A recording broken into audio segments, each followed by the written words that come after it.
You're listening to the N2K Space Network.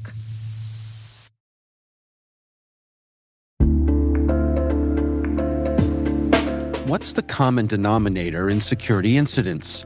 Escalations and lateral movement. When a privileged account is compromised, attackers can seize control of critical assets. With bad directory hygiene and years of technical debt, identity attack paths are easy targets for threat actors to exploit, but hard for defenders to detect. This poses risk in Active Directory, Entra ID, and hybrid configurations. Identity leaders are reducing such risks with attack path management. You can learn how attack path management is connecting identity and security teams while reducing risk with Bloodhound Enterprise, powered by SpecterOps. Head to specterops.io today to learn more. SpecterOps, see your attack paths the way adversaries do.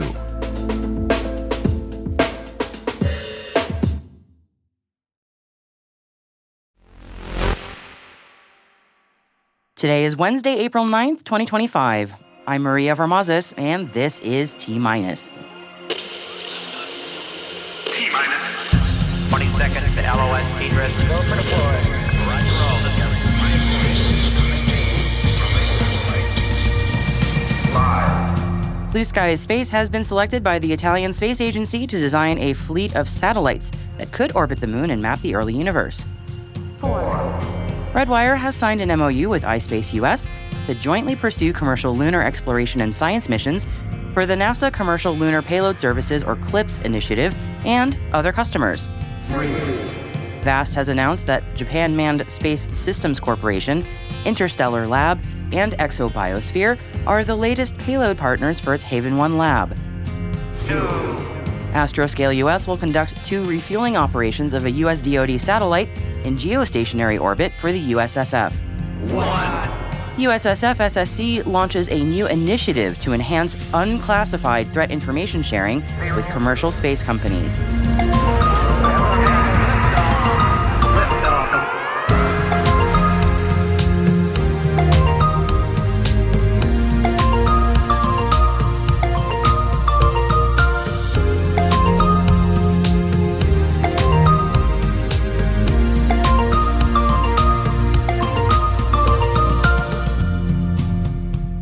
Happy Wednesday, everybody. If you are in Colorado Springs for the Space Symposium, then we hope you have a fruitful day 3 of the conference.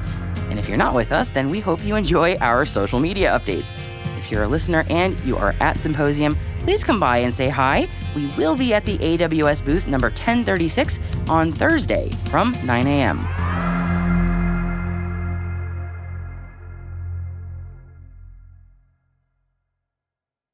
Now then, let's dive into today's Intel briefing, shall we?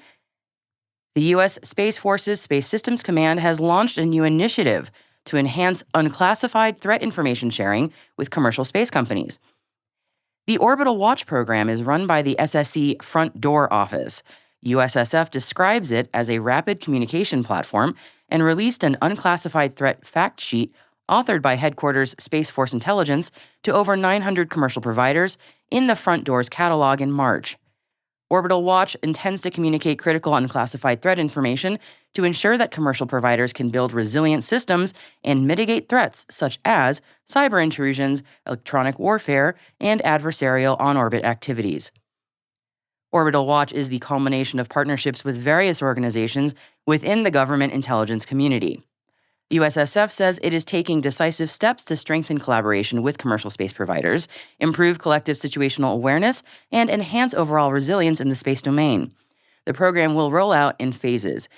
Its initial operating capability, or beta phase, is focused on outbound dissemination on a quarterly basis that provides industry with assessments of evolving risks in the space domain. Now for some updates from the 40th Space Symposium here in Colorado Springs. Astroscale US announced that it will conduct 2 refueling operations of a U.S. Department of Defense satellite in geostationary orbit for the United States Space Force. The mission aims to demonstrate the ability of commercial servicing, mobility, and logistics providers to deliver on-orbit capabilities supporting the warfighter. The Astroscale US refueler will be the first spacecraft to conduct hydrazine refueling operations above GEO and will be the first ever on-orbit refueling mission supporting a DoD asset. Astroscale US selected the Southwest Research Institute to build the bus for the mission and Orbit Fab's refueling interfaces. The spacecraft is scheduled to launch in the summer of 2026. The highlight of the Space Symposium so far, for us anyway, has been our tour of VAST's Haven 1 space station, which, by the way, they have on display in the North Hall patio. So go check out our social media accounts for pictures and videos, including one of our goofball senior producer Alice almost knocking herself out on their observation window. It's really funny. Anyway, VAST has announced 3 new payload customers at this conference. Japan Manned Space Systems Corporation, Interstellar Lab, and Exobiosphere are the latest payload partners for its Haven 1 lab. VAST says that their commercial space station is on track for deployment in May 2026 and is already nearing full capacity. Redwire Technologies has signed an MOU with iSpace US. The company signed the agreement at the Space Symposium to jointly pursue commercial lunar exploration and science missions for the NASA Commercial Lunar Payload Services, or CLPS initiative, and other customers. Now, Redwire is one of 14 prime contractors on the CLPS IDIQ contract, and together with iSpace US, the team will be pursuing future CLPS missions, leveraging the proven iSpace lunar lander. Blue Skies Space has been selected by the Italian Space Agency to design a fleet of satellites that could orbit the moon and map the early universe. The project, named Radio Luna, aims to uncover whether a fleet of small satellites in a lunar orbit could detect faint radio signals from the universe's earliest days. Now, these signals are nearly impossible to pick up from Earth due to man-made radio interference. And those radio signals come from a time before the first stars were formed, when the universe was mostly hydrogen gas. And by listening from the far side of the moon, free from Earth's radio noise, scientists could use the satellites to uncover a missing piece of the puzzle in our understanding of the cosmic dark ages. Blue Sky Space will establish the viability of operating simple and cost-effective CubeSats equipped with commercial off-the-shelf components orbiting the moon, and will be led by Blue Skies Space Italia, which is a subsidiary of the UK-based company. Project partner OHB Italia will be responsible for the definition of a viable platform in a moon orbit.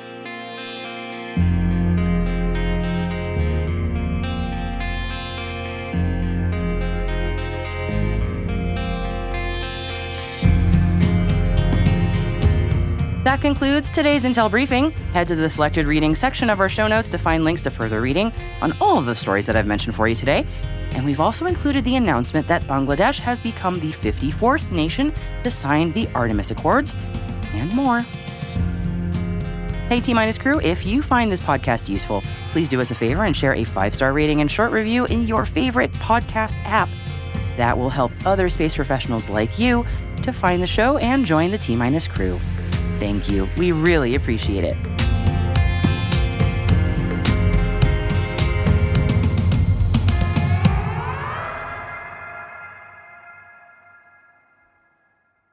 We will be right back.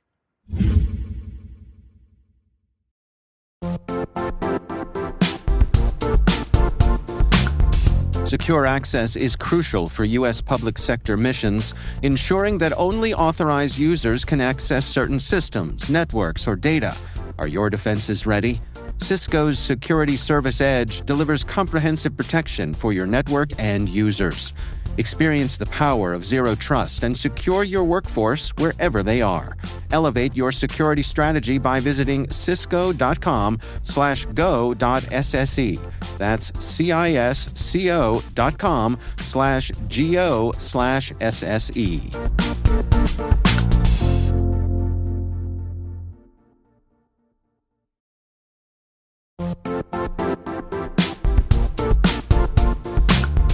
Are you frustrated with cyber risk scores backed by mysterious data, zero context, and cloudy reasoning?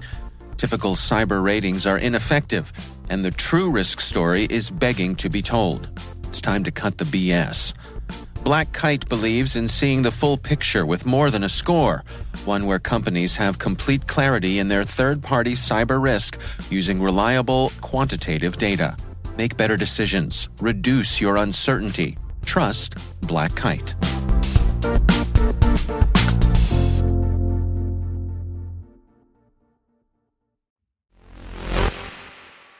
Welcome back. Today is Jared Isaacman's nomination hearing for the role of NASA administrator. As a billionaire, a private astronaut, and a friend of Elon Musk, there are understandably a lot of questions about his views on NASA's Artemis program, as well as on opinions that both Musk and President Trump have repeated that perhaps let's skip the moon entirely and make a beeline straight to Mars. Does Isaacman have similar thoughts? Not that we have a crystal ball into his psyche here, but judging by recent comments that he has made since his nomination, signs look like, nah. According to a recent Reuters story, in private meetings in the last week, Isaacman has described returning to the moon specifically as a national imperative, especially before China gets there in case that part needs to be said. Everything remains to be seen, of course, and talk is cheap. But for all the work going into developing cislunar right now, not just within NASA, but in the U.S. space economy especially, there are some encouraging signs that lunar development work will still have NASA backing. Not to disparage you at all, Mars, we will get to you, but you might just have to wait your turn.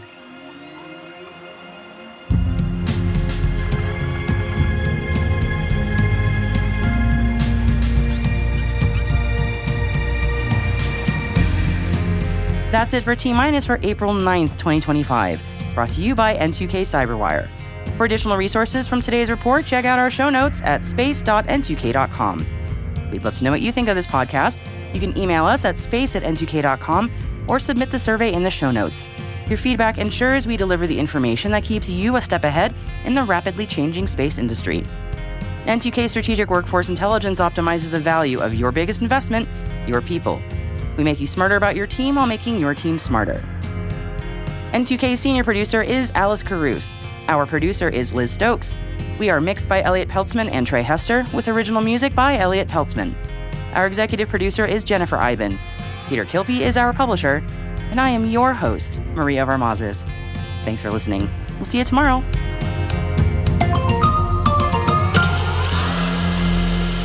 T-Minus.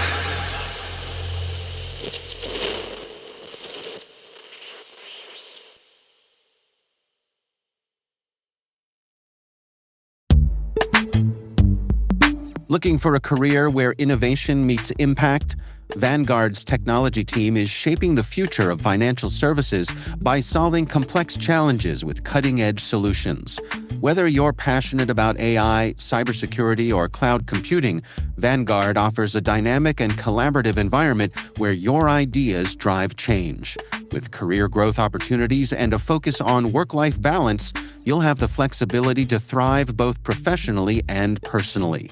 Explore open cybersecurity and technology roles today at vanguardjobs.com.